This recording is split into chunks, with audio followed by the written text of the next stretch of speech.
los puntos de concordancia y puntos de discrepancia. Vamos a hablar también acerca de el tono del texto, la intención del autor. Bien, entonces hay algunas cositas que me gustaría revisar contigo. Ahí está. Bueno, ya sé, esto ya lo sé, ¿no? Ya sé lo que es un texto argumentativo, ¿no? Los textos argumentativos son aquellos que desarrollan temas que se prestan a controversia, sosteniendo, defendiendo una posición, es decir, una tesis a partir de una o varias razones llamadas argumentos. Y el objetivo del texto argumentativo siempre será convencer, sí, convencer. mmm, el objetivo del texto argumentativo siempre va a ser convencer, ¿no? Convencer al lector de sus ideas, ¿no? Por eso dice, en general, el objetivo de un texto argumentativo siempre es convencer a otros de su postura, mostrando la validez de sus razonamientos. Y para que esto ocurra, se suelen presentar razonamientos e información objetiva que respalden la tesis. Por ejemplo, ¿no? Cuando tú le escribes por WhatsApp a la flaca y le dices, no me dejes, no te vayas, por favor. Recuerda todos los buenos momentos que hemos pasado juntos. Recuerda que estuve junto a ti cuando te enfermaste. Recuerda que estuve junto a ti cuando te faltaba para pagar la pensión. Yo te la pagaba.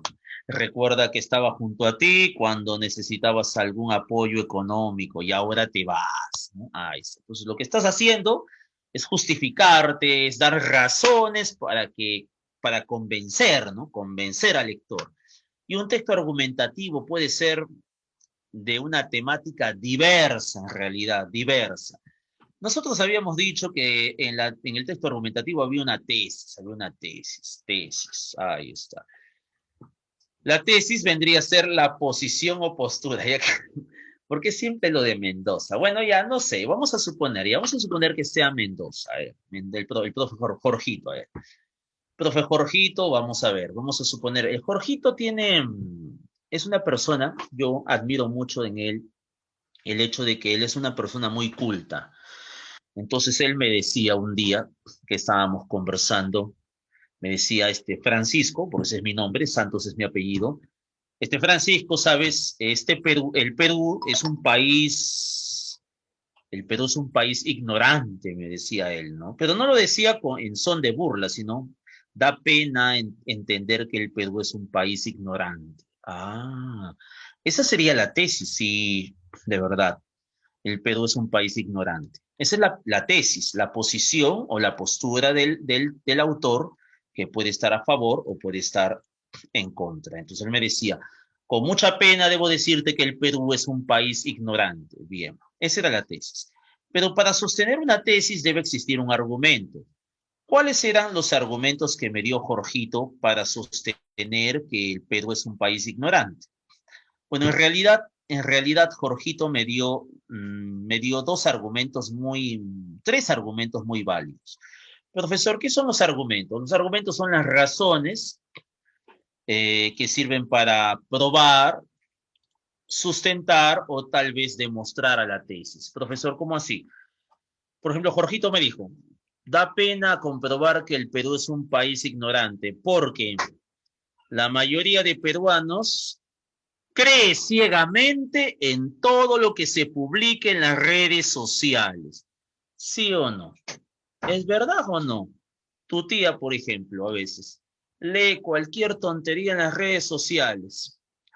Las vacunas han sido creadas para hacernos daño, nos van a volver infértiles. No te vacunes, oye, cualquier tontería, pero la creen. Ya, esa fue una razón.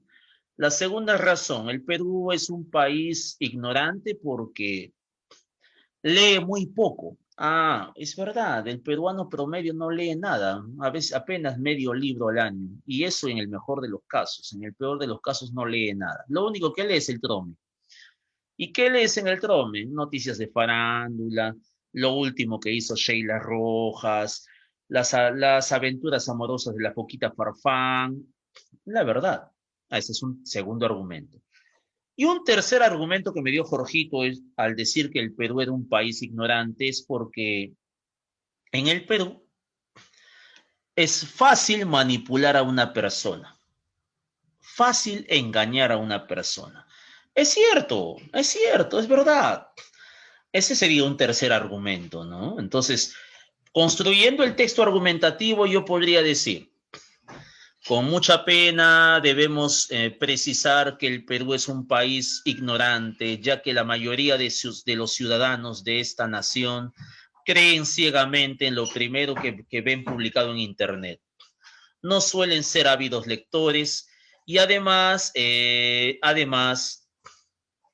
son fáciles de engañar y manipular.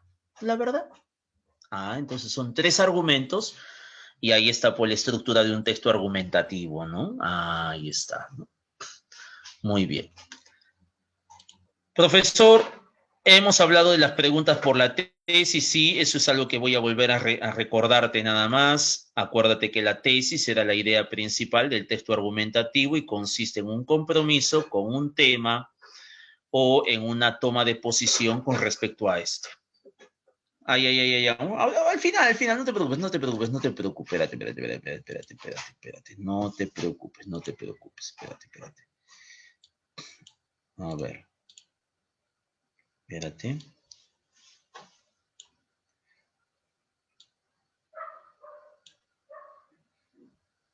Me decías que retroceda, ¿no? Ya, voy a retroceder. Ya, ahí está. Esa era la diapositiva.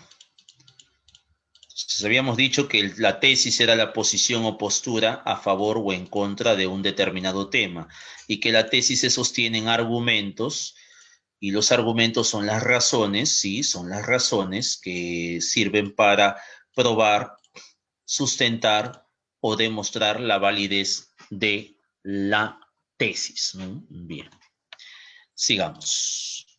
Ahí está. Habíamos visto que las preguntas por la tesis y el argumento central tenían su forma de resolverse, ¿no? Por ejemplo, por la tesis. Yo sabía que la tesis era la idea principal del texto argumentativo y consistía en un compromiso con un tema, en una toma de posición con respecto a este. Entonces, para yo saber cómo se reconocía la tesis, yo tenía que, en primer lugar, reconocer el tema. Yo tenía que preguntarle al texto, ¿de qué o de quién se habla en el texto? Bien. ¿De qué o de quién se habla en el texto? Listo. Y luego tenía que formular una pregunta. ¿Qué cree, qué piensa o qué opina el autor del texto sobre el tema? Bien. Después hablamos del argumento central. El argumento central era la idea más importante del texto dentro de la estructura argumentativa, ¿no? Claro, del autor. Y también había una forma de reconocimiento del argumento. El argumento central, pues era básicamente la columna vertebral, ¿no? Era la idea más importante dentro de la estructura argumentativa del autor. Para eso yo tenía previamente que reconocer la tesis y luego formular las siguientes preguntas. Principalmente, ¿por qué el autor del texto cree que? Y luego, ¿qué razón principal del autor para sostener que? Bueno, eso fue lo de la semana pasada. Ya, solamente estoy haciendo un recuento de lo que hicimos. Ojo, un recuento nada más. Ahora viene lo de hoy. Pregunta de debilitación y reforzamiento. Sí, hay preguntas que me piden debilitar o reforzar un argumento. Preguntas de debilitación.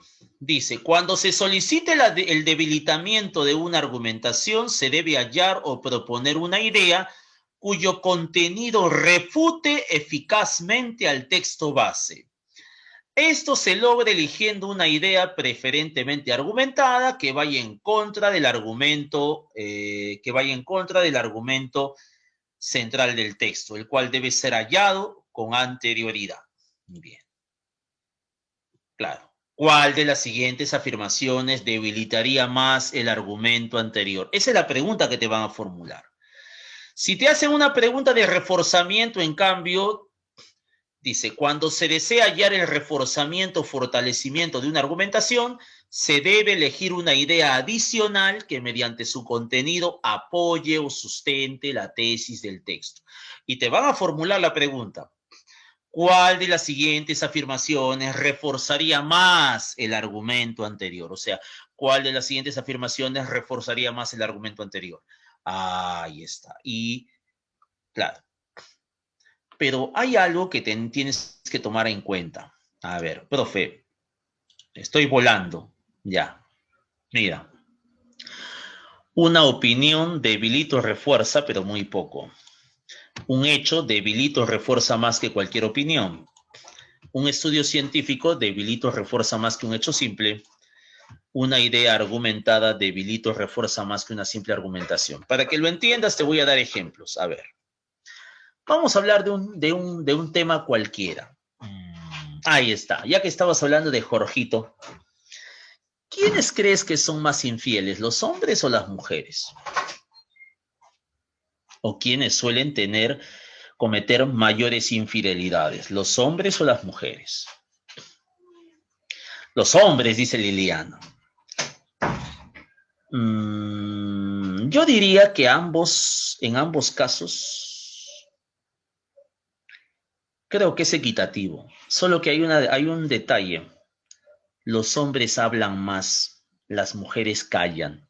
Es más, hay hombres que nunca se enteran que les han sido infieles en toda su vida.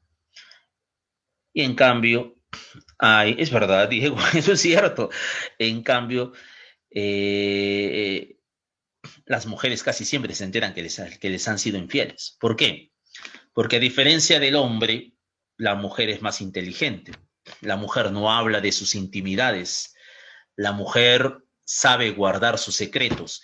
El hombre chupa, toma, pues, oye, ¿sabes qué? El otro día me levanté a una flaquita de la oficina que por acá y ya se le escapó, ¿entiendes? El hombre habla, se confiesa y al final, o deja indicios, ¿no? Cuello chupeteado, ¿no? Perfume femenino, ¿me entiendes, no? Y la mujer que es muy observadora se da cuenta. Pero bueno, vamos a partir de un supuesto, a ver. Ah, vamos a partir del supuesto, del siguiente supuesto, que dicen que que el hombre es más infiel que la mujer. Vamos a partir de ese supuesto, no digo que sea verdad. A ver, vamos a suponer que tu amiga la feminista, tu amiga la tóxica diga, la mayoría de hombres son infieles. Casi siempre los hombres son infieles por naturaleza. Oye, esa tesis o esa opinión tiene que ser sustentada. La mayoría de hombres son infieles por naturaleza. Y si nunca lo han sido, algún día lo van a hacer. Ya, eso dice tu amiga la tóxica, ¿ya? Pero, a ver, hablando de debilitación y reforzamiento de la argumentación, yo tendría que tener en cuenta esto. Una opinión debilita o refuerza, pero muy poco. Si tu amiga dice, la mayoría de hombres son infieles y los que nunca lo han sido, algún día lo serán. En realidad esa es una opinión y esa opinión no tiene ninguna validez porque no tiene ningún sustento. Pero, ojo, un hecho debilita o refuerza más que cualquier opinión. En cambio, si tu amiga dijera, la mayoría de hombres son infieles y los que nunca lo fueron algún día lo serán. Si no, acuérdate de nuestra querida vecina, fiel a su esposo tantos años y él aparentaba ser un hombre intachable. Sin embargo, cuando éste enfermó y estuvo a punto de morir, apareció la otra pareja reclamando la herencia. Ese es un hecho. Serviría de alguna forma para sustentar una opinión, ¿comprendes? Claro, es un hecho, ya. Pero hay una tercera regla, dice, un estudio científico debilita o refuerza más que un hecho simple. Un estudio científico, a ver, un estudio científico Tu amiga la tóxica dice, la mayoría de hombres son infieles y los que no lo han sido algún día lo serán. Es más, debo mencionar que un estudio realizado por los estudiantes de psicología de la Facultad de la Universidad Federico Villarreal, con una población de 100 varones, arrojó que el 95% de ellos al menos le fue infiel a su pareja con el pensamiento. Ah, oye, ese es un estudio científico, pues vale más que un hecho, vale más que una simple opinión. Ah, ya, entonces eso me sirve para sustentar mi idea, es mejor. Cuarto, una idea argumentada debilita o refuerza más que una simple afirmación. Claro, cuando la idea está argumentada es más válida que una simple afirmación. Tu amiga dijo, la mayoría de hombres son infieles y los que nunca lo han sido algún día lo serán. Pero la idea argumentada diría, la mayoría de hombres son infieles y los que nunca lo fueron algún día lo serán, porque casi siempre los hombres son los que suelen confundirse con sus amistades, los que suelen romper el compromiso de pareja y los que a menudo siempre terminan abandonando el hogar. Ah, esa es una idea argumentada, tiene más validez que una simple afirmación, ¿entiendes? O sea, para sustentar un hecho yo tengo que saber fundamentarlo. Por lo tanto, vamos a partir ahora con un ejemplo claro. Mira, a ver, vamos a abrir el material. Uh-huh.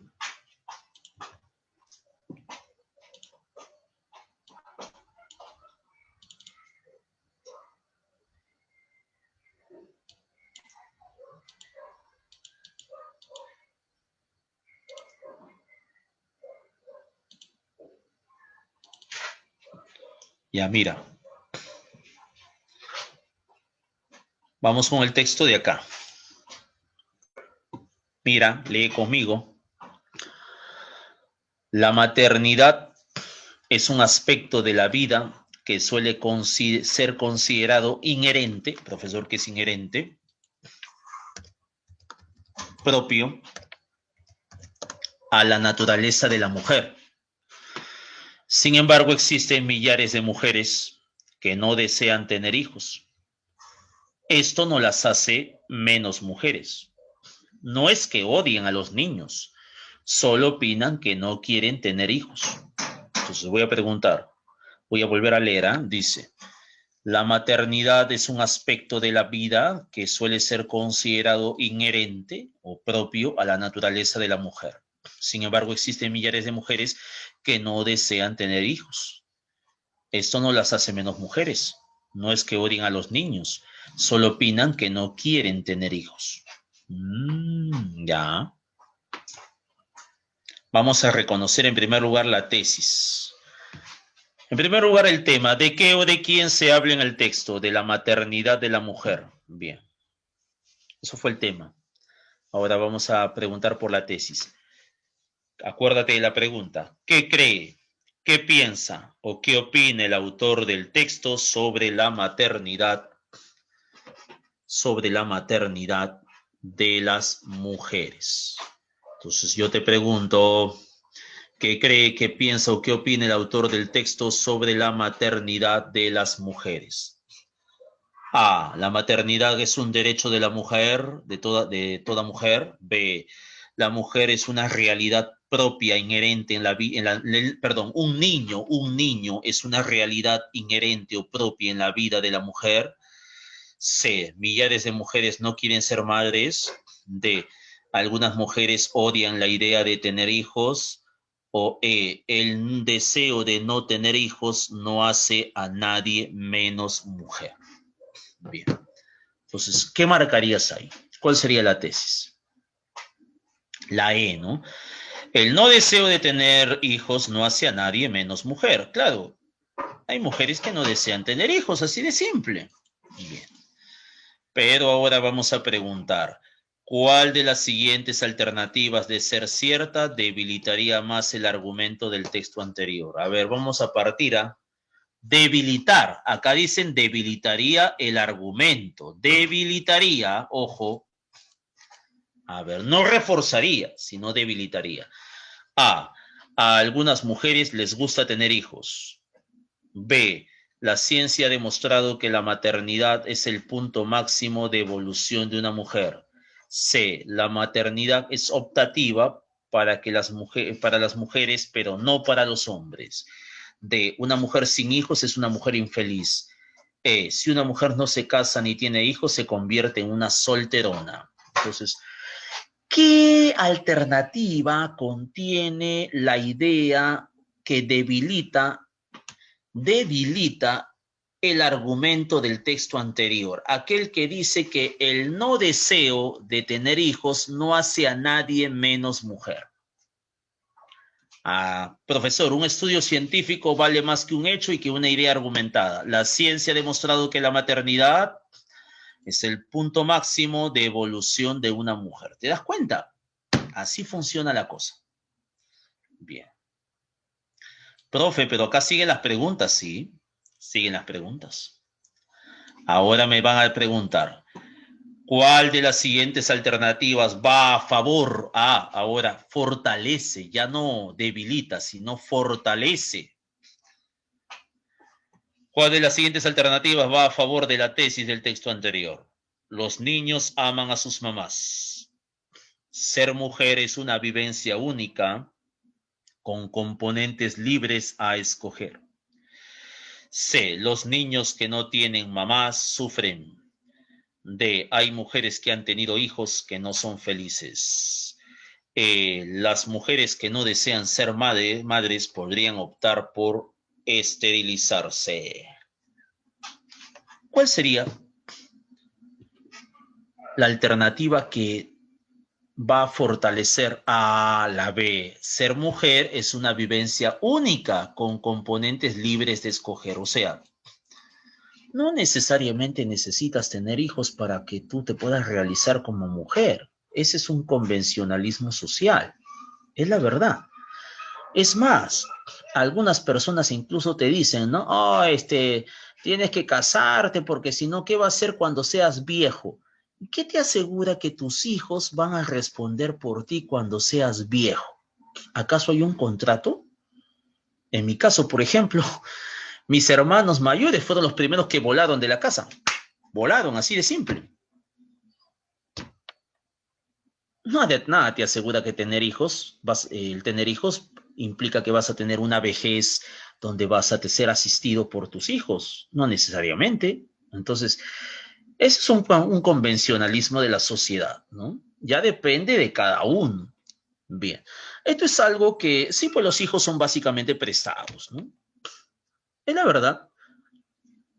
Así es. Profesor, el tono del texto. Eso es otra cosa de lo que voy a hablar más adelante. Solo te doy un adelantito. Cuando te hablan del tono del texto, te hablan del estado emocional del autor. ¿Cómo lo ves? ¿Cómo ves el tono del texto? ¿Alegre? ¿Dubitativo? Profesor, ¿qué quiere decir dubitativo? ¿Dudoso? ¿Inseguro? ¿Apasionado? ¿Pesimista o defensor? Defensor, pues está defendiendo a las mujeres, ¿no? Ahí está. Vamos al texto 2, ¿ah? Mira. A ver, recuerda la norma. ¿Qué dice? Una opinión refuerza o debilita muy poco. Un hecho refuerza o debilita más que una simple opinión. Un estudio científico refuerza o debilita más que un hecho simple. Y una idea argumentada refuerza o debilita más que una simple afirmación. Son 4 reglas, acuérdate. Bien. La prensa está cada vez más enferma. Ya no se puede concebir nada serio. Los medios de comunicación nos muestran cada caso, algunos tan estúpidos que solo el hecho de escucharlos nos hace perder el tiempo valiosísimo. El año pasado se escuchó sobre una conocida animadora de televisión a la que no le importaba quedar coja si a cambio le concedían todos sus caprichos. Este hecho fue mostrado como una gran noticia. Titulares, entrevistas, reportajes. Lo peor de todo es que la prensa, en vez de ser más prudente, lo que hace es incentivar estas cosas. No nos informan sobre hechos realmente prioritarios. A ver, vamos a analizar esto. El autor, para empezar, dice que la prensa está cada vez más enferma, lo cual es cierto, ¿eh? Porque la prensa últimamente, Dios mío, publican unas cosas, ya no se puede concebir nada serio. Por ejemplo, lo último que leí fue que, todo el mundo, la publicación del Trome, del Perú 21, del Comercio, que Melcochita se compró un automóvil Audi de $90.000. Y Melcochita se ha reído de toda esa situación porque un montón de asnos han comenzado a criticar en redes sociales diciendo, oh, pero si ese viejo es misio, ¿cómo se va a comprar un automóvil? ¿Qué le pasa? Que después no ande pidiendo plata. Y al final Melcochita se ha reído de ellos porque ha dicho, ese carro no es mío, solamente era una cuestión publicitaria. Entonces, pero ahí está la prensa, ¿no? Ya distrajo la atención de la gente en un tema intrascendente. Dice, los medios de comunicación nos muestran cada caso. Sí, pues los medios de comunicación nos muestran unas cosas, nos muestran cada caso, incluso algunos tan estúpidos que solo el hecho de escucharlos ya nos hace perder tiempo, por las puras. El año pasado se escuchó sobre una conocida animadora de televisión a la que no le importaba quedar coja si a cambio le concedían todos sus caprichos. Acuérdate ¿no? de tu famosa animadora de televisión. ¿Quién era? ¿Te acuerdas? No importa, ¿no? Ahí está Shane, ahí está, exactamente, ¿no? Es más, hasta salió una canción y todo, ¿no? Ahí está. Bueno, eso no tiene nada de malo en el fondo, ¿no? Si ella quiere vivir así es su problema, ¿no? Total, cada quien se gana las cosas con el dolor de como dice, con el sudor de su, ya bueno, ya sabes a qué me refiero, ¿no? Acá el detalle está en que, ¿y a quién diablos le importa? Ese es su problema personal, pero la prensa se encarga de difundir esto. ¿Te das cuenta? Entonces, ahí está.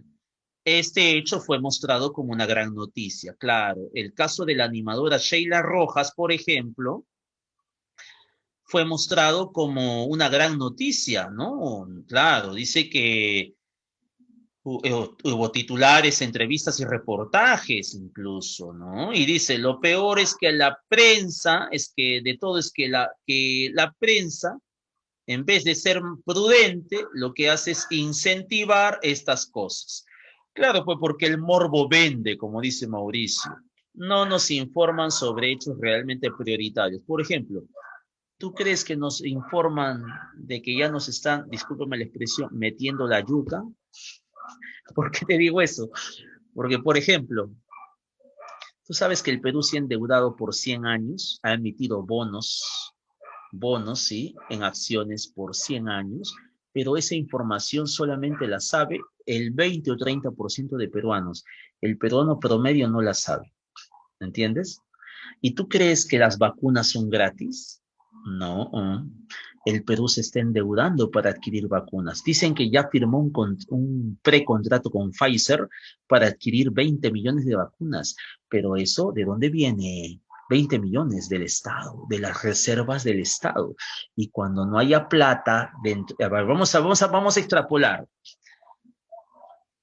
2023, 2022, cuando ya no haya pandemia, señores, no hay plata. Debido a los gastos de la pandemia, las reservas fiscales del Perú están por los suelos. Por lo tanto, los impuestos suben, el sueldo se mantiene en su valor estable y la SUNAT pasa a supervisar los gastos y todos los ahorros de las personas. Pucha, ahora sí te vas a dar cuenta, o sea, en el fondo todo lo vamos a pagar. O sea, nada es gratis. Pero la gente no se informa de eso, pues la gente está informándose sobre tonterías en lugar de preocuparse por las cosas terribles, las cosas importantes. Entonces dice, pregunta 5, a ver, voy a bajarlo porque si no, no lo voy a poder leer. A ver, dice, una premisa que debilitaría lo expuesto por el autor sería, el trabajo de la prensa siempre ha sido intachable, por lo tanto, toda crítica está de más. La ciudadanía muestra un acentuado rechazo al trabajo de la prensa actual. Los periodistas no están bien preparados. El que escribió la noticia de la congresista referida es un periodista respetado. La función principal de la prensa es mostrar todo cuanto acontece a una sociedad. ¿Cuál es? Ojo, te están preguntando por una premisa que debilitaría la argumentación del autor.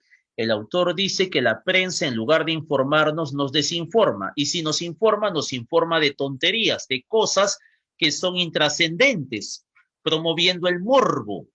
Entonces la pregunta, una premisa. Muy bien, Alexandra. Claro.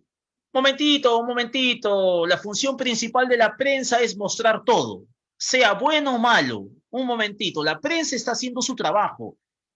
Puede mostrar todo cuando acontece, bueno o malo. Así sea farándula, es información, es obligación de la prensa. Entonces, esa sería la idea que debilitaría el argumento del texto anterior. ¿Entendido? Esa sería. Claro. Así es. Bien. A ver acá. Texto 3. Yo estoy a favor de la pena de muerte, sobre todo para aquellos que asesinan o cometan violaciones de niños y niñas, porque sus víctimas contraen un trauma que es imposible que lleven, que es posible que lleven para toda su vida. Creo que esta pena se debe aplicar también a los terroristas, los cuales creen que para imponer sus ideas tienen que utilizar la violencia en contra de la gente inocente, como hicieron durante más de una década los grupos terroristas Sendero Luminoso y el MRTA. Ah, profe, ¿cómo? A ver. Yo estoy a favor de la pena de muerte, eso dice el autor.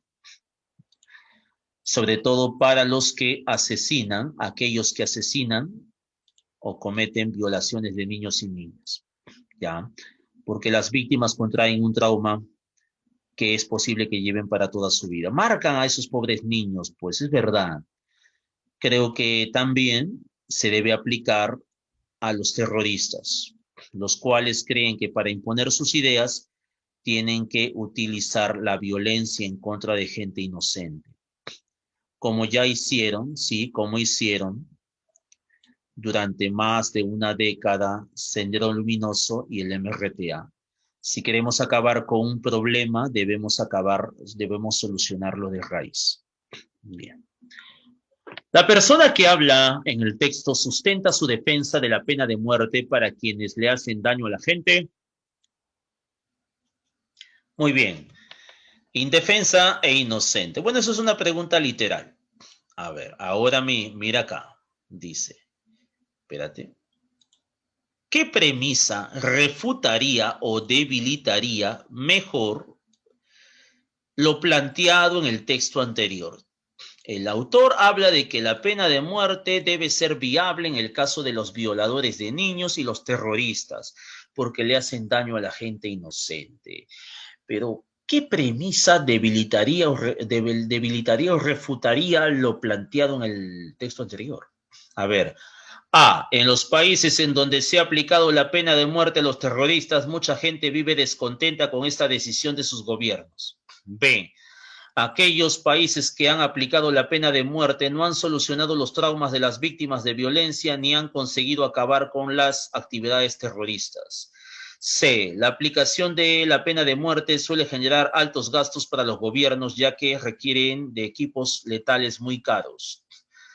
D. Los violadores suelen ser personas que sufren terribles traumas psicológicos que no pueden superar.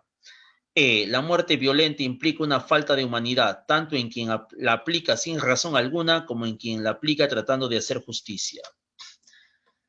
Profesor Lae, la muerte violenta implica una falta de humanidad en tanto en quien la aplica sin razón alguna como en quien la aplica tratando de hacer justicia. Puede ser, pero yo creo que hay una más determinante. ¿Cuál es? Acuérdate, una opinión refuerza o debilita muy poco. Un hecho refuerzo debilita más que una simple opinión. Un estudio científico refuerzo debilita más que un simple hecho. Muy bien.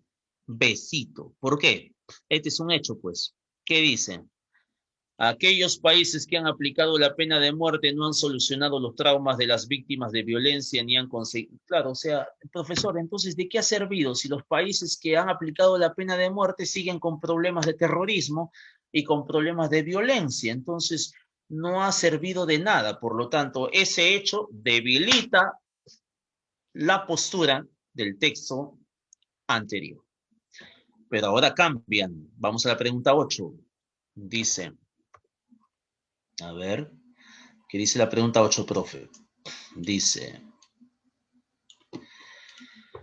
¿cuál de las opciones sustentaría o reforzaría mejor lo planteado en el mismo texto? A ver, ¿cuál de las opciones sustentaría o reforzaría mejor lo planteado en el texto?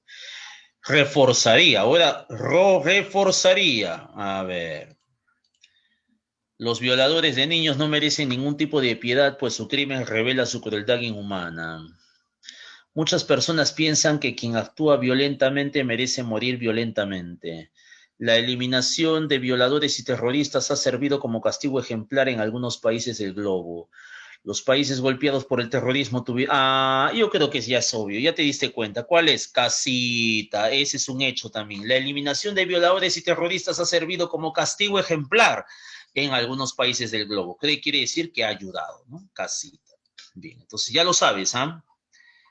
Bien, profe, vamos a cambiar de tema. Sí, vamos a cambiar de tema. Así es. Vamos a cambiar de tema. A ver. No, ¿qué es esto? Ese es otro PPT. Lapsus. Ese es otro PPT.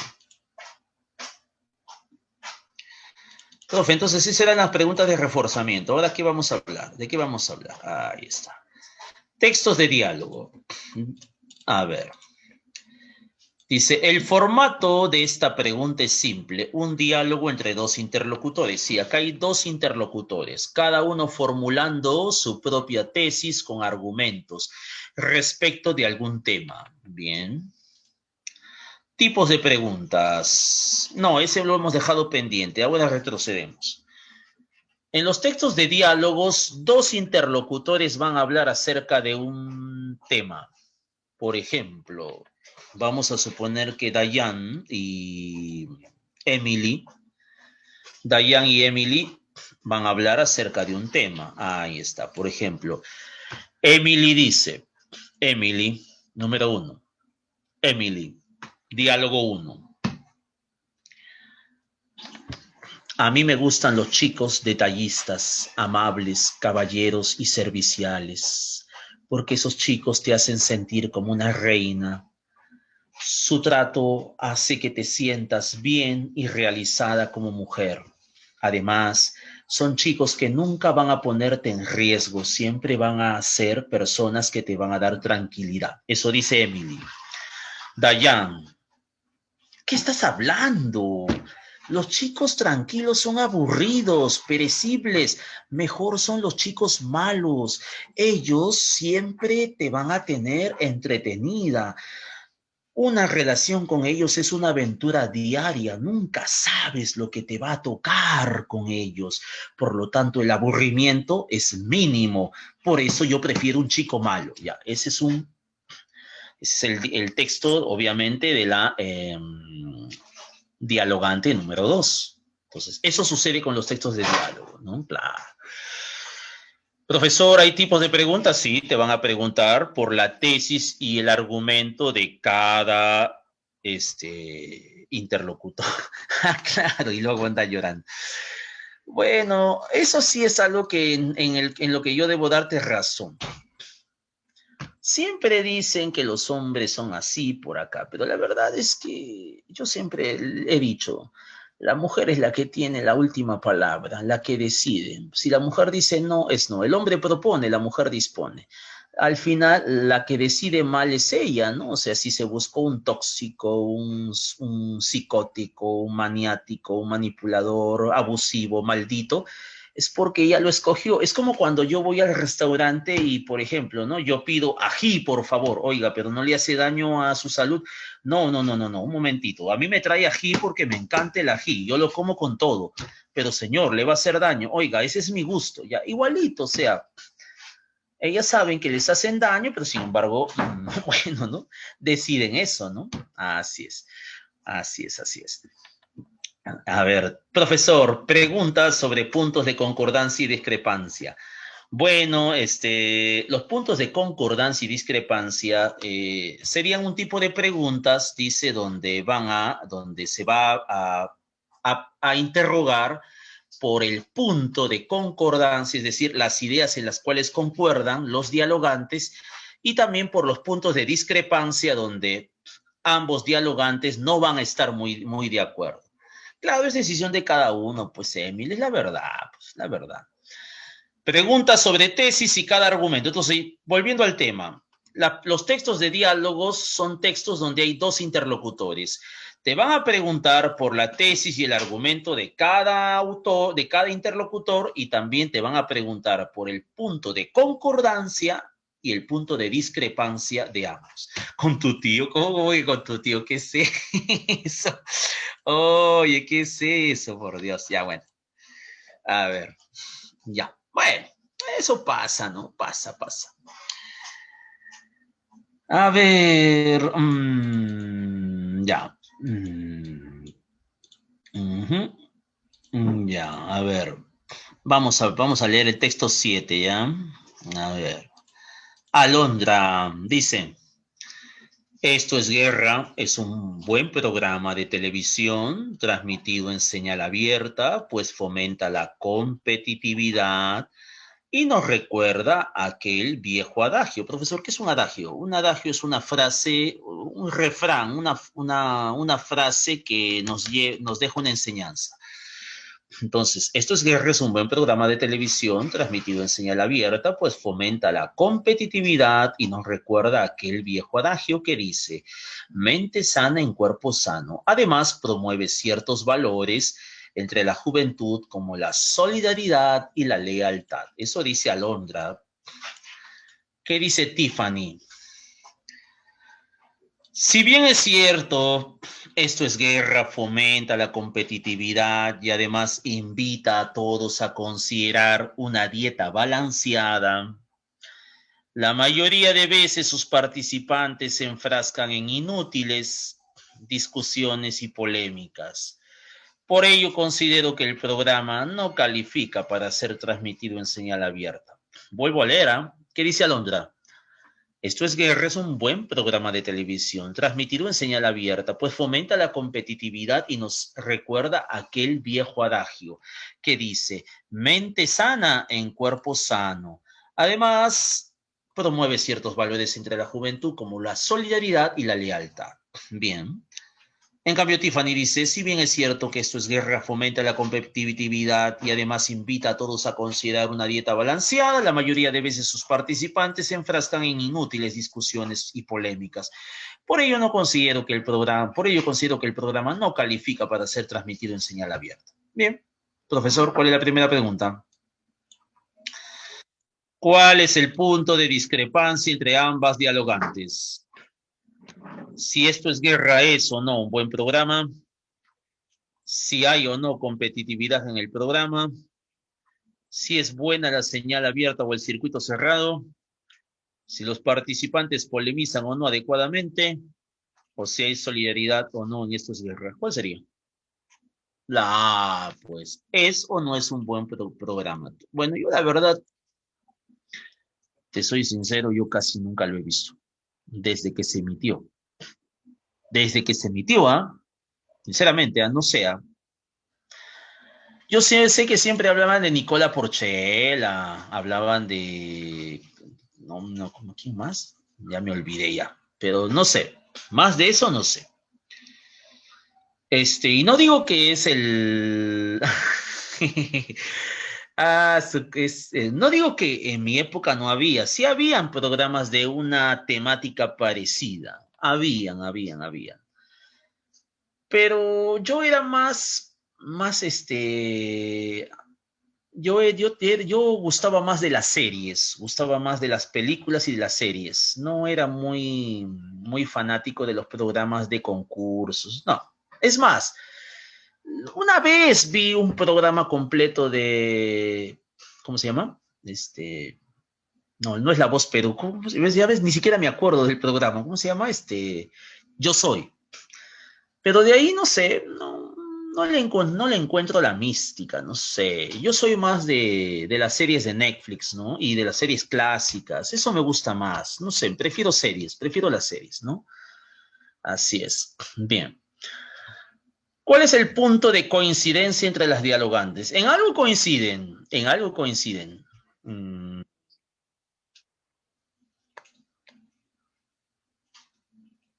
así es. Ellas coinciden en el tema de la competitividad. Sí hay competitividad. En efecto, existe competitividad en las dos dialogantes. Sí, pues es verdad, hay competitividad. Ujú, exactamente. Señale un argumento de Alondra. Alondra. Los participantes explican su régimen dietético. Los competidores se muestran violentos. Refranes y pensamientos son manifestados durante el programa. La televisión en circuito cerrado es un espacio democrático. El programa promueve ciertos... Ah, ese es el argumento de Alondra, por lo cual ella piensa que es un buen programa. Promueve ciertos valores entre jóvenes. Aunque, ya que me has hecho hablar de Esto es Guerra, como que ya me parece que ya pasó su época. Yo ya lo veo, yo creo que ya es tiempo de que ya poco a poco va a desaparecer, ¿ah? Sí, porque en realidad, mira, ya son 10 años. Apareció creo que en el año 2011, si no me equivoco. Y ya pues, ya son 10 años. Entonces, yo me acuerdo en la época que yo tenía tu edad, cuando yo era también pulpín así, calichín. Uy, esos años, imagínate, yo fui promo 2000, ahí está, promo 2000, fui yo, ¿ah? Promo 2000, con cambio de milenio fue, me acuerdo. Entonces, en mi época, cuando estaba Calichín, igual que el profesor Mendoza, cuando era Pulpín, estaba de moda el feo Raúl Romero, no sé si alguna vez escuchaste, Raúl Romero tenía su programa A Vacilar, entonces, debes haber visto algunos videos por ahí viejos. Entonces, eso estaba de moda. Es más, en la universidad llegaba, me acuerdo, la universidad, muchas veces a invitarnos para ir, claro, el Caradiaba.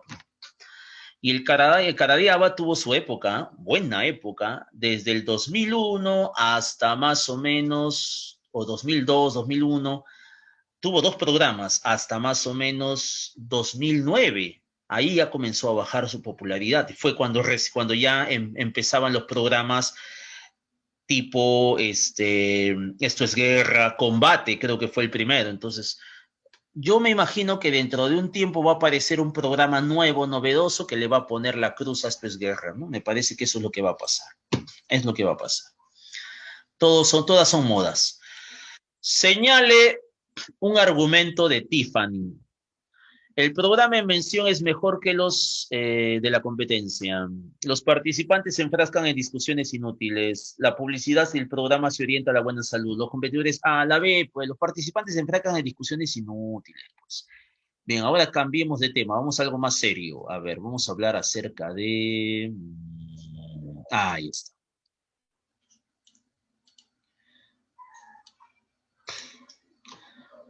¿Ustedes creen que la democracia funciona o no? A veces parece que no funcionara. Y sobre todo en un país como el Perú.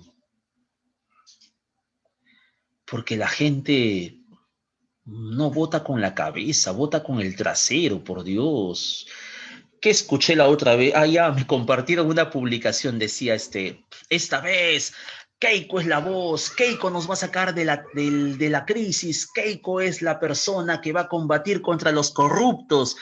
Oye, y tuvieras cuántas personas ahí decían, sí, Keiko es la voz, sí, Keiko va a ganar, sí, Keiko en primera. Por Dios, oye, yo tengo memoria histórica y a mí nadie me va a decir, Fujimori tuvo sus cosas positivas, pero no fue todo, pues todo no fue camino de rosas, pues no se pasen, pero bueno, la gente es así, pues. Por eso entonces, no sé, la democracia a veces como que no funciona en un país como el Perú, parece que... Ah. A ver, Alberto, mira lo que dice Alberto. La democracia es un error para los tiempos modernos. Ah, Alberto es bien radical, dice. La democracia es un error para los tiempos modernos. Fue pensada por los griegos y para poblaciones reducidas, Pensar que se puede adaptar a estos tiempos en un países como el Perú con casi 36 millones de personas es una ilusión. Pues como un pequeño grupo, pues como un pequeño grupo podría representar los intereses de tantos, es una tiranía elegida. A ver, espérate, a ver, vamos a volver a ver. Alberto dice, la democracia es un error para los tiempos modernos. Él está en contra de la democracia. Dice, Alberto dice, la democracia es un error para los tiempos modernos. Dice que fue pensada por los griegos, pero para poblaciones reducidas. Pensar que se puede adaptar en países como el Perú con casi 36 millones de personas es una ilusión. No, no funciona para un país tan poblado como el Perú, porque la democracia fue pensada para poblaciones reducidas. Pues, como un pequeño grupo podría representar los intereses de tantos? Esa es la pregunta. ¿Cómo un pequeño grupo de personas puede representar los intereses de tantos? Es una tiranía elegida. Oye, el autor no está tan equivocado, es verdad. Es cierto. Mira, ¿cómo un pequeño grupo de políticos podría saber o encarnar todas las necesidades de un pueblo? ¿Cómo, dime? ¿Cómo? ¿Cómo podría?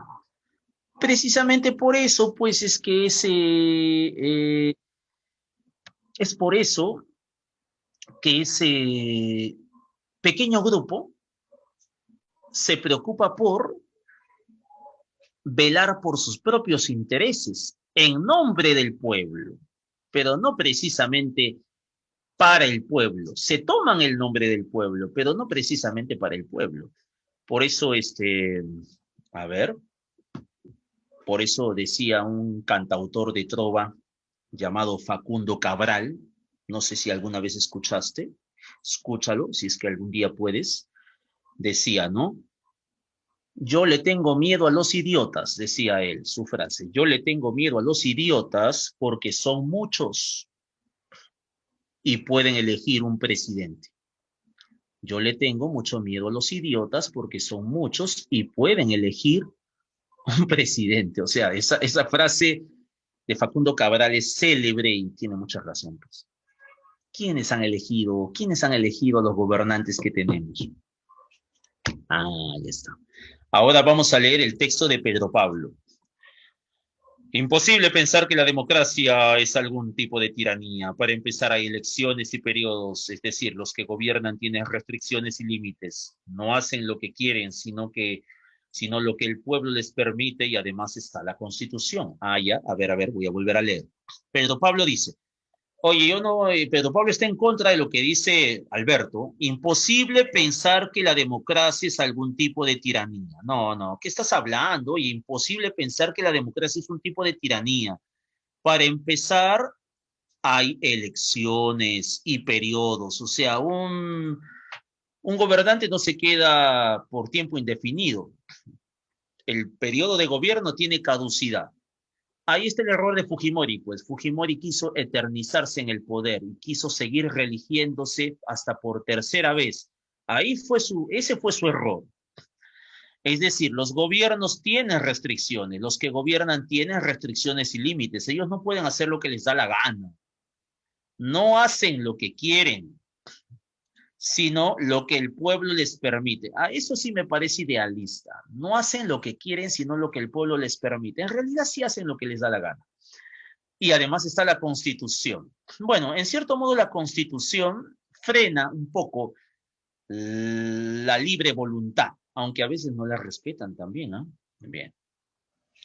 ¿Cuál es la tesis de Pedro Pablo? Tengo que reconocer la tesis de Pedro Pablo. El tema es la democracia. ¿Qué cree, qué piensa o qué opina Pedro Pablo sobre la democracia? ¿Qué cree, qué piensa o qué opina Pedro Pablo sobre la democracia? A ver, alternativa A. La democracia es un error para los tiempos modernos.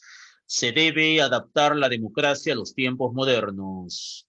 Eh, Es imposible pensar que la democracia se pueda confundir con algún tipo de dictadura. Las democracias tienen límites y restricciones, situación que dicta mucho de las características que rigen en las dictaduras. Ok, bien. Eh, la democracia es un sistema político obsoleto y nefasto. Básicamente, ¿cuál es la tesis de Pedro Pablo? Está ahí mismo, ¿eh? Está entre la C y la D. La C, muy bien. Es imposible pensar que la democracia pues, se pueda confundir con algún tipo de dictadura. Para Pedro Pablo eso está mal. ¿Por qué? Porque hay elecciones, hay periodos, hay restricciones, hay límites y además está la Constitución. Ahí está. Bien. Pero acá dice, ¿cuál? A ver, espérate, voy a bajar esto, porque si no, no lo vas a poder visualizar. Ahí está. ¿Cuál de los siguientes razonamientos de ser cierto, de ser verdadero, debilitaría a Pedro Pablo? Oye, ¿cuál de esos razonamientos debilitaría a Pedro Pablo? El pueblo, luego de elegir a sus gobernantes, no tiene forma de oponerse a las decisiones que estos toman.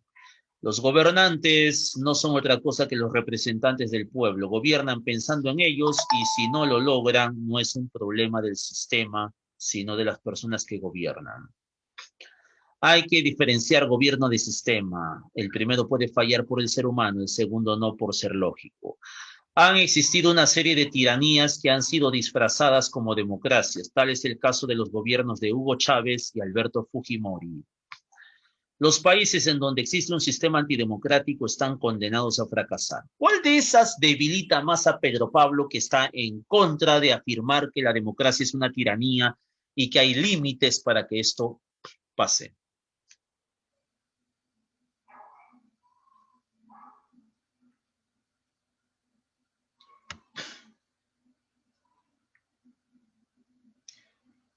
Ah, tú te diste cuenta, es la D, por supuesto, pues por supuesto, la de dedito.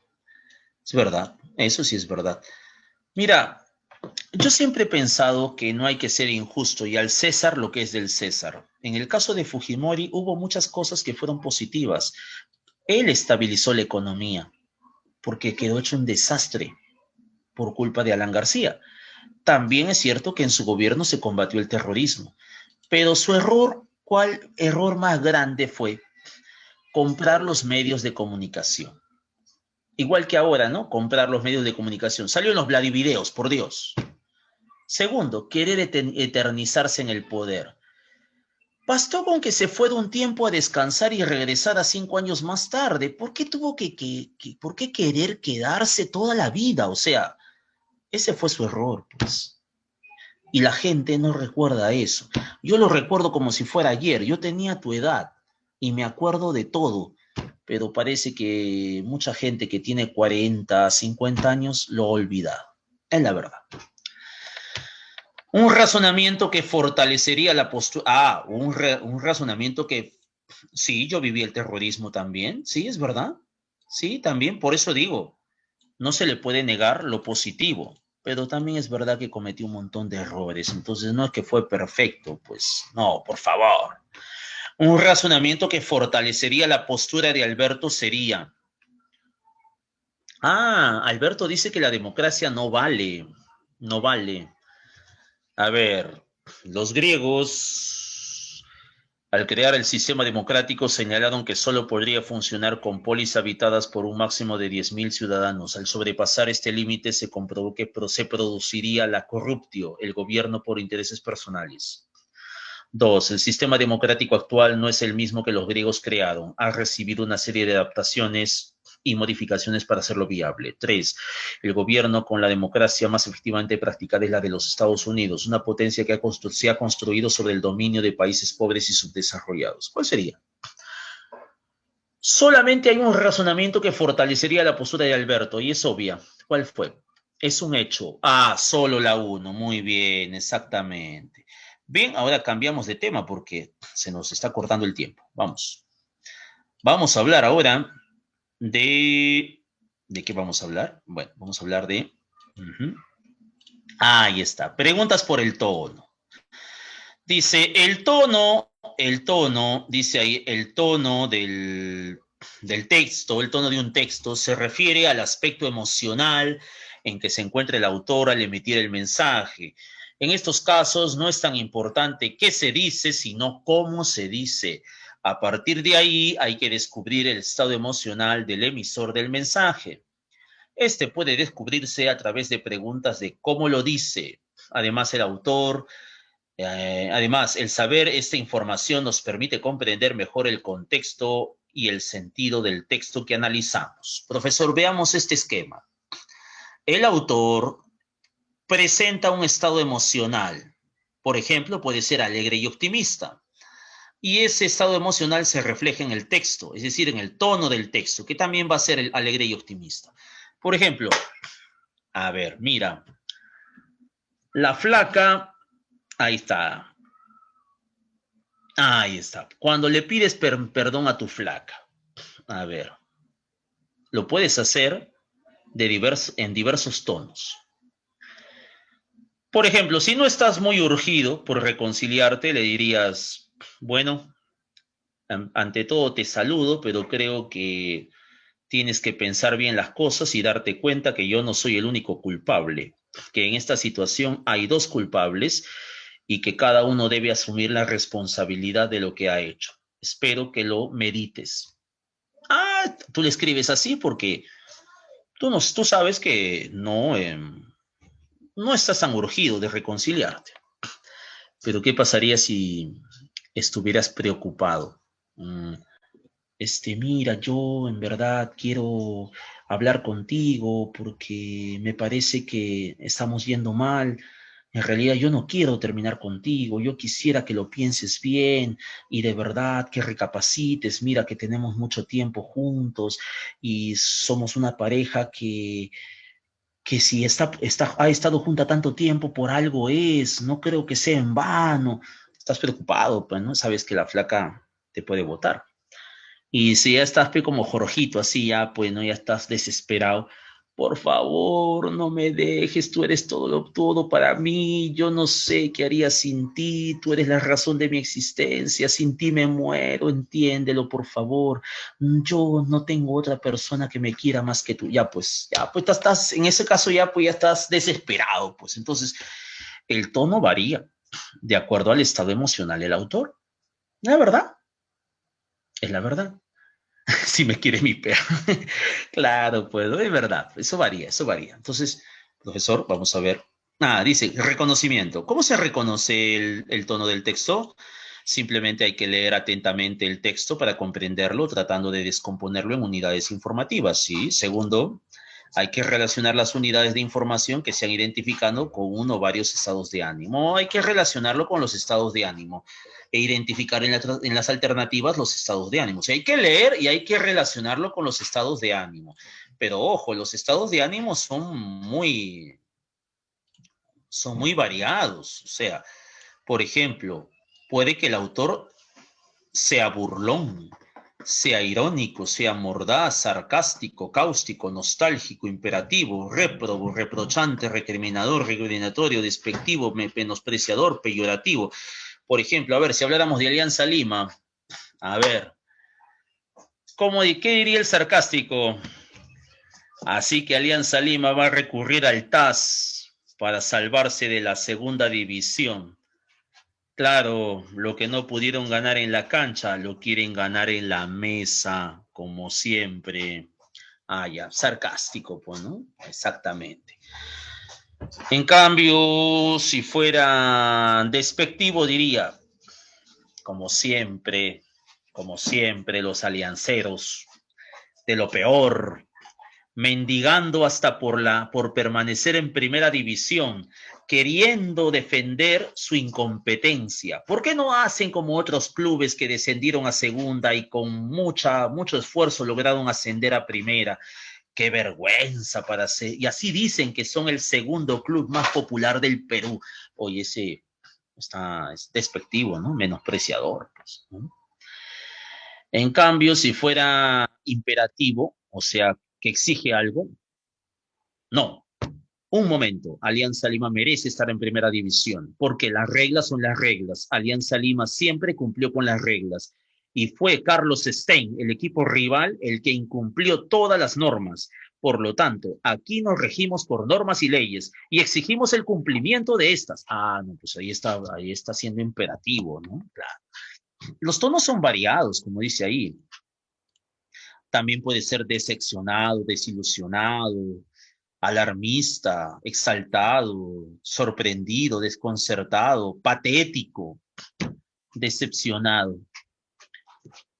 Ay, como siempre, Alianza Lima. Lo que no pudo hacer en la cancha, ahora lo quiere hacer en la mesa. Recurre al TAS para que le devuelvan la categoría de primera división en el fútbol peruano. Qué vergüenza por este equipo, sinceramente. Y lo más triste, los hinchas que tienen que soportar las burlas del equipo rival, decepcionado. Ahí está, ¿sabes? Entonces ahora vamos a analizar un texto de ese tipo. A ver, mira. Profe, usted ha dicho tono del texto, así es. A ver, mira. Lee conmigo. A ver, mira. Cuando ve hacia atrás, y piense en mi ex esposo Pepe Lucho, será como ver un mal sueño. Nuestro divorcio y su relación con la tal Penélope me han hecho mucho daño. He pensado que lo que pase en el futuro no será mucho peor que esto. En este momento, mi vida se ha vuelto al revés. Soy la comidilla en las fiestas y cenas. Me miran y hablan de mí. Eso me avergüenza, pero lo hago a un lado y trato de que no sea así. Toda mi vida he tratado de salir adelante y superar estas cosas. Voy a volver a leer, mira. Cuando ve hacia atrás y piense en mi ex esposo, Pepe Lucho, será como ver un mal sueño. Nuestro divorcio y su relación con la tal Penélope me han hecho mucho daño. He pensado que lo que pase en el futuro no será mucho peor que esto. En este momento de mi vida se ha vuelto al revés. Soy la comidilla en fiestas y cenas. Me miran y hablan de mí. Esto no me avergüenza, pero lo hago a un lado y trato de que no sea así. Toda mi vida he tratado de salir adelante y superar estas cosas. A ver, dime. A partir del texto, del tono predominante en el texto anterior, podemos decir que el hablante está. ¿Cuál sería el tono? A ver, ¿cómo ves al hablante? A ver. Yo creo que ella no está triste, pero creo que no está del todo desesperada. Creo que hay algo en ella, sobre todo en la última frase cuando dice, toda mi vida he tratado de salir adelante y superar estas cosas. A ver, ella está muy mal, pero, te diste cuenta, está agobiada, ella está muy agobiada, pero tiene esperanzas, por eso dice, ¿no? Eso me avergüenza, pero lo hago a un lado y trato de que no sea así. Toda mi vida he tratado de salir adelante y superar estas cosas. Ya pues. Profe, acá hay otra pregunta. Acá pregunté usted por el tono, ¿cierto? Sí, ahí pregunté por el tono. Y acá, profe, eso es otra cosa. Eso se llama intención. A ver, profe, tenemos que explicar rápidamente eso, ¿ya? A ver, ¿qué cosa es la intención del autor? En lectura crítica también hay preguntas por la intención del autor. Dice que cuando un autor tiene una intención, sí, cuando un autor tiene una intención, dice un objetivo, un fin, es decir, quiere algo. Cuando un autor emite un texto, tiene una intención, tiene un objetivo, tiene un fin. Él quiere dar a entender algo, él quiere expresar algo. En sus palabras hay una intención. Y a veces esta intención está explícita en el mismo texto, a veces se puede ver a simple vista, se puede notar, Pero otras veces lo que pretende el autor no está expresamente en el texto. Esto quiere decir que la intención está oculta. Para describirla debemos preguntarnos qué pretende el autor del texto. ¿Es verdad? El autor pretende algo con su texto, por ejemplo, criticar. Y esa intención se refleja en el texto a la hora de criticar. Entonces, dice que primero debo leer atentamente el texto para comprenderlo, tratando de descomponerlo en unidades informativas. Luego dice que debo inferir, debo deducir la intención del autor a través de la pregunta, ¿qué quiere el autor? Y segundo, identificar la alternativa que contiene la intención. A ver, profe, hay una intención ahí. Profe, aún no le entendí. O sea, la intención básicamente es el objetivo que persigue el autor, pues básicamente eso. Es como cuando, a ver, ahí está, por ejemplo, ¿no? A veces, cuando seas adulta, ¿no? Cuando las chicas sean adultas, un pata te va a escribir, ¿no? Un amigo, flaca, ¿cómo estás? Oye, ¿qué tal? ¿Qué te parece si salimos? Pero yo no quiero salir. Vamos, no seas así. ¿Qué te parece? Vamos a comer algo rico, tomamos algunos tragos, si quieres vamos a ver una película, luego pasamos por unos tragos, y bueno, ya, de ahí, ya pues, ya se verá, ¿no? ¡Hey! ¿Qué dice con eso de ya se verá? Ahí hay una intención ahí. Oiga, no es que yo esté a favor de las mujeres, lo que pasa es que tengo sobrinas, pues, y tú sabes, pues, yo soy hombre, pero como tengo sobrinas, pues tengo siempre que también advertirles, ¿no? Es la verdad, pues. Entonces, claro, hay una intención ahí, ¿no? Entonces hay que darse cuenta.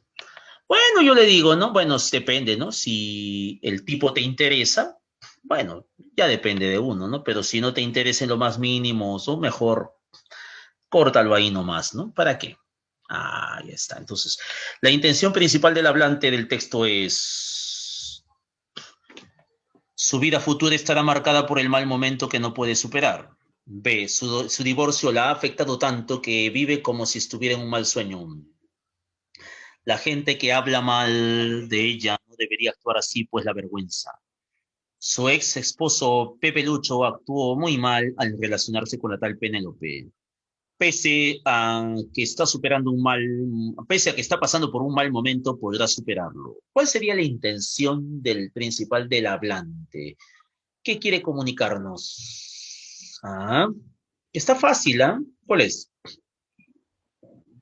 La E, pese a que está pasando por un mal momento, podrá superarlo. Ok, ya.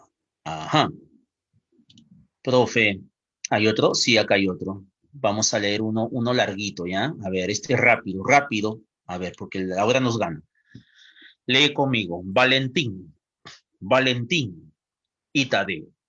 Valentín dice: estás malinterpretando mis enseñanzas.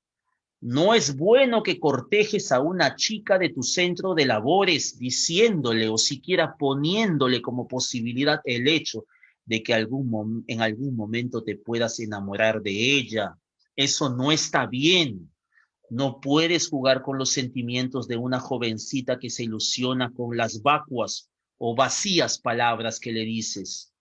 Tienes que poner los puntos sobre las íes. No me decepciones, muchacho. Tienes que recibir bien las ideas que te envío. Amalia te ve simplemente superior porque tú ostentas un cargo mayor al suyo, mientras ella solo recibe los encargos para ti y tus amigos. Recapacita. Mira, eso dice Valentín. Ya. ¿Qué dice Tadeo? Pero le juro, maestro, que yo desde el primer momento le puse las cosas en claro. Ella no me entiende. No he jugado mal mis cartas. Lo que pasa es que es muy sensible y enamoradiza, siendo esta la razón por la cual cree que lo nuestro puede evolucionar hacia algo serio. Yo he aplicado bien cada consejo que usted me ha dado, pero creo que ahora yo me estoy sintiendo algo confundido con este juego y ahí sí no hay reglas. Ah, a ver, vamos a rápidamente. El tono del texto de Valentín muestra pena y preocupación y algo de desazón, o sea, algo de decepción, algo de incomodidad, interés y alegría, fortaleza y desatención, indignación y desinterés. ¿Cuál es? Besito, claro. Su jefe, su maestro Valentín, está muy preocupado y a la vez está algo incómodo por la actitud de Tadeo. Ahí está. El tono de Valentín. ¿Cuál es la intención de Valentín? ¿Por qué su maestro Valentín le dice todo eso? ¿Cuál es la intención de Valentín? ¿Hacer que Tadeo se aleje de problemas laborales evitando así el despido de su trabajo? ¿Llamar la atención a Tadeo por cómo está llevando su vida sentimental en los últimos tiempos? ¿Procurar que Tadeo se recapacite acerca de cómo se está comportando con Amalia? ¿Serruchar el piso a su discípulo y conquistar a Amalia utilizando novedosas estrategias? ¿O buscar que Tadeo no embarace a Amalia? ¿Cuál sería la intención de Valentín? Casita, muy bien. Procurar que Tadeo recapacite acerca de cómo se está comportando con Amalia. Pero acá nos dice nuestro amigo que Tadeo, al final hay una frase, dice en el diálogo de Tadeo, yo he aplicado bien cada consejo que usted me ha dado, pero creo que ahora me estoy sintiendo confundido con este juego y ahí si no hay reglas, oye, el tono de Tadeo denota, duda, o sea, fácil que ya se enamoró. Y que de jugar al final terminó enamorándose. Eso es lo que posiblemente le ha pasado. Muy bien, chicos, no vamos a quedar ahí porque el tiempo ya no da para más. Desarróllense los textos para la próxima semana. Yo les alcanzo las claves, ¿ya? No se preocupen por eso. Ya yo les alcanzo las claves de los textos que faltan. Ahora sí tengo que retirarme rápido porque el profe ya está esperando. Ya me pasé de la hora. ¿Listo?